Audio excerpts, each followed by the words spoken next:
हमारे चैनल यात्रा प्रेमी में आपका स्वागत है। आज हम आपको झांसी की रानी के रानी महल लेकर आए हैं। हम आपको इधर पर बताते हैं कि झांसी की रानी इधर रही थी, कैसे रही थी, सब हम आपको दिखाते हैं। आइए।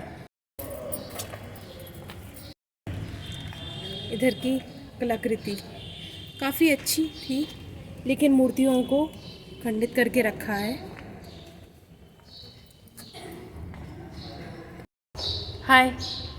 हेलो हेलो दोस्तों। इधर आइए। इधर आने के बाद आपको कैसा लग रहा है? रानी महल बड़ा ही बाहर से लगता है, कंजेस्टेड एरिया में स्थित है। झांसी में बहुत ही कम टूरिस्ट यहाँ पे आते हैं, लेकिन यहाँ आने के बाद हमें ऐसा लगा कि अगर आपको झांसी के बारे में वाकई में कुछ जानना है, अगर आप झांसी के बारे में कुछ जानना चाहते हैं कि इसकी इतिहास, इसके गौरवकालीन इतिहास को समझना चाहते हैं, तो यहाँ पे जरूर आना चाहिए।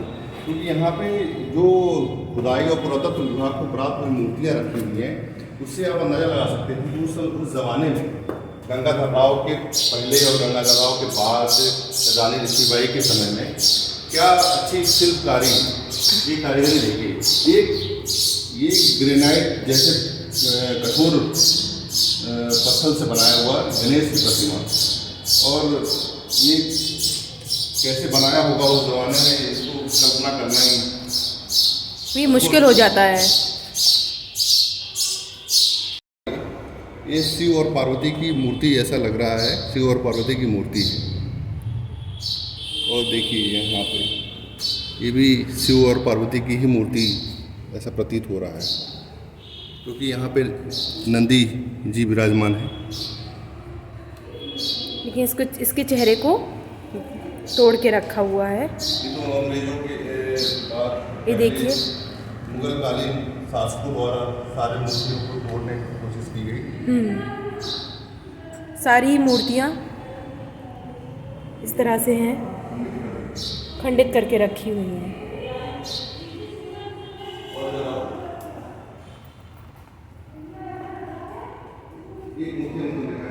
को देखिए, ये शिव और पार्वती की पूर्ण मूर्ति है, ये खंडित नहीं की गई है। शंकर जी का ये त्रिशूल आपको दिख रहा होगा, ये डमरू भी दिख रहा होगा।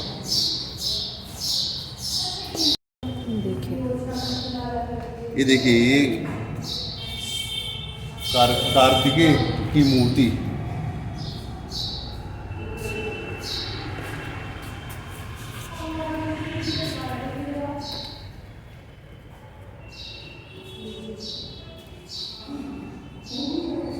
मूर्ति पे विशेष ध्यान से देखिए, ये आपको किसी हिंदू देवी देवता की मूर्ति लगेगी, लेकिन ये है हमारे बुद्धा की मूर्ति। बुद्धा ये गौतम बुद्ध की इसी आसन में वो बैठ के अपने आसन की मुद्रा में बैठे हुए हैं। दोस्तों ये देखिए, इसमें आपको बुद्धा की ये जटाएं दिख रही होंगी। बुद्धा की ये बड़ा ही प्रसिद्ध, बुद्धा के बहुत सारे आपने चित्रों में देखा होगा कि वो इस तरह से अपने केस रखते थे। और बुद्धा के यहाँ पे 4 हाथ दिखाए गए हैं, जैसा हिंदू ब्राह्मणों और हिंदू पुराणों में ये वर्णन है कि हिंदू देवताओं के ही 4 हाथ होते थे, लेकिन यहाँ पे आप गौर करिए, यहाँ बुद्धा के भी 4 हाथ दर्शाए गए हैं। ले चलते हैं अंदर। इधर देखिए,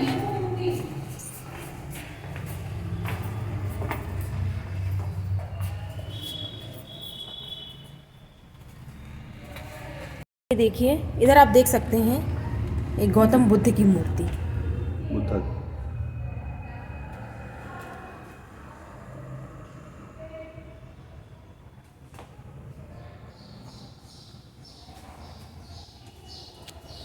बुद्धा की मूर्तियों की भरमार है। ये भी गौतम बुद्ध की मूर्ति है। ये आप देख रहे हैं ना, सारी मूर्तियों को खंडित करने की कोशिश की गई है। देखो, इतनी सारी मूर्तियां हैं, ये बुद्धा की मूर्तियां हैं जो खंडित की गई हुई हैं।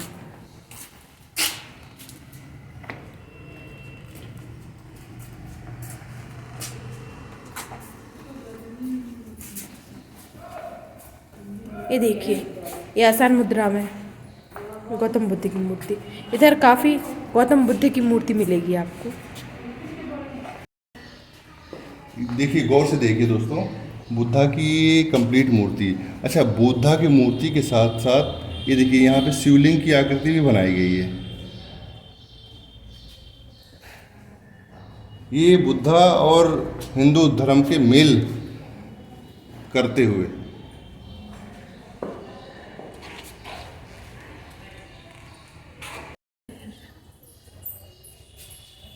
रानी का महल। रानी महल के बारे में अभी आपको विस्तार से हम बताएंगे कि रानी महल क्यों बनाया गया, रानी महल में कौन रहता था, रानी महल का पूरा इतिहास अभी आपको हम लोग बताएंगे।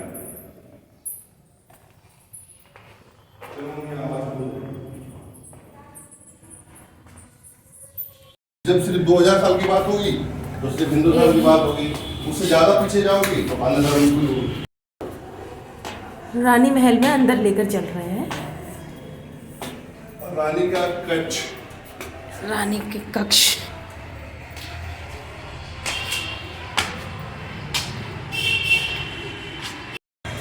करीब 200 साल बाद भी रानी के कक्ष की पेंटिंग अभी बरकरार है। आप इसको देख सकते हैं। रानी का हो सकता है शयन कक्ष रहा हो, या फिर ड्राइंग रूम रहा हो, या अतिथि गृह रहा हो।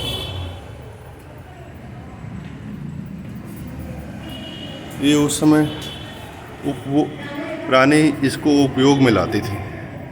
देखिए, अद्भुत में कुछ लिखा हुआ, आप इसको पॉज करके पढ़ सकते। तो नहीं, यहाँ रोशनी नहीं है दोस्तों, ये आपको अंधेरा है, दिख नहीं रहा होगा, लेकिन यहाँ की पेंटिंग अभी भी इतनी खूबसूरत लग रही है। उस समय कितनी अच्छी कारीगरी की गई थी, अद्भुत है। हमें तो यकीन है कि ये रानी का शयन कक्ष ही रहा होगा। तो रानी महल का तो आपने पूरा दर्शन कर लिया होगा। अब रानी महल के बारे में थोड़ा हम बता दें आपको विस्तार से कि रानी महल क्यों बनाया गया, रानी महल में कौन रहता था। ये बात है 1850-1857 के बीच की, जब रानी झांसी की रानी अपने महल, जो पुराना किला है झांसी का, वहाँ पे रहती थी। तो गंगाधर राव की मृत्यु अचानक होने के उपरांत जब अंग्रेज़ों के और गंगाधर राव के बीच में जो उस समय डीड बनी होगी, जो उनका अनुबंध रहा होगा, उसके अनुसार रानी की कोई संतान न होने के कारण अंग्रेज़ों द्वारा रानी को कहा गया कि आप इस किले में नहीं रह सकती। तो रानी ने एक दत्तक पुत्र को गोद लिया, लेकिन अंग्रेज़ों द्वारा उस पुत्र को वारिस मानने से इनकार कर दिया गया। अंग्रेज़ों द्वारा रानी के दत्तक पुत्र श्री दामोदर राव को वारिस मानने से इनकार करने के बाद उनके द्वारा रानी को किले से बेदखल कर दिया गया। ऐसा नहीं कि उनको मार के भगा दिया गया हो और उनको ज़बरदस्ती निकाल दिया गया हो। वो तो अपने उच्च अधिकारियों के द्वारा कहे गए अपने आदेशों का पालन कर रहे थे, और उसके उन्होंने रानी को किले से बाहर निकाल के इस रानी महल, जो अभी तत्कालीन हम आपको दिखा रहे हैं, इस महल में रख दिया। और रानी को अपने भरण पोषण के लिए 5000 रुपये प्रति माह पेंशन के रूप में उनको देना शुरू कर दिया। रानी को ये बात बहुत ही बुरी लगी, बहुत ही नागवार गुजरी कि वो झांसी की रानी होते हुए भी एक किले से दूर, अपने महल से दूर, एक छोटा सा किला ही बोल सकते हैं, छोटे से जगह पे वो पेंशन लेते हुए जी रही हूँ, अपना समय बिता रही हूँ। तो अंग्रेज़ों तो रानी यहाँ पर रहते हुए, जब यहाँ पे वो रह रही थी, तो उनकी जो पुरानी सेना थी, जो अंग्रेज़ों द्वारा पूरी सेना को 3 माह का पेंशन देते हुए भंग कर दिया गया था, उनको अपने कार्य से मुक्त कर दिया गया था। तो रानी यहाँ रहते हुए अपनी पुरानी सेना के उन सिपाहियों को एकत्रित करके उनको संगठित करते हुए पुनः एक नई सेना का गठन किया और उसी सेना के द्वारा वो दोबारा अपने पुराने किले पे आक्रमण करके उस किले को पुनः जीतकर वहाँ की स्वयं पुनः रानी बन जाती।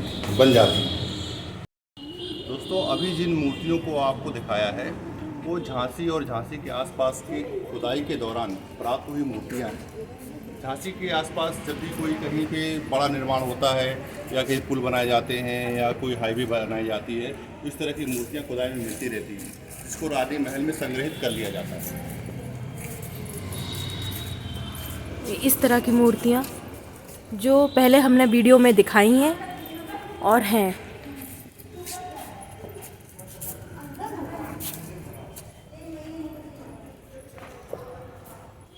कुछ देवताओं की हैं।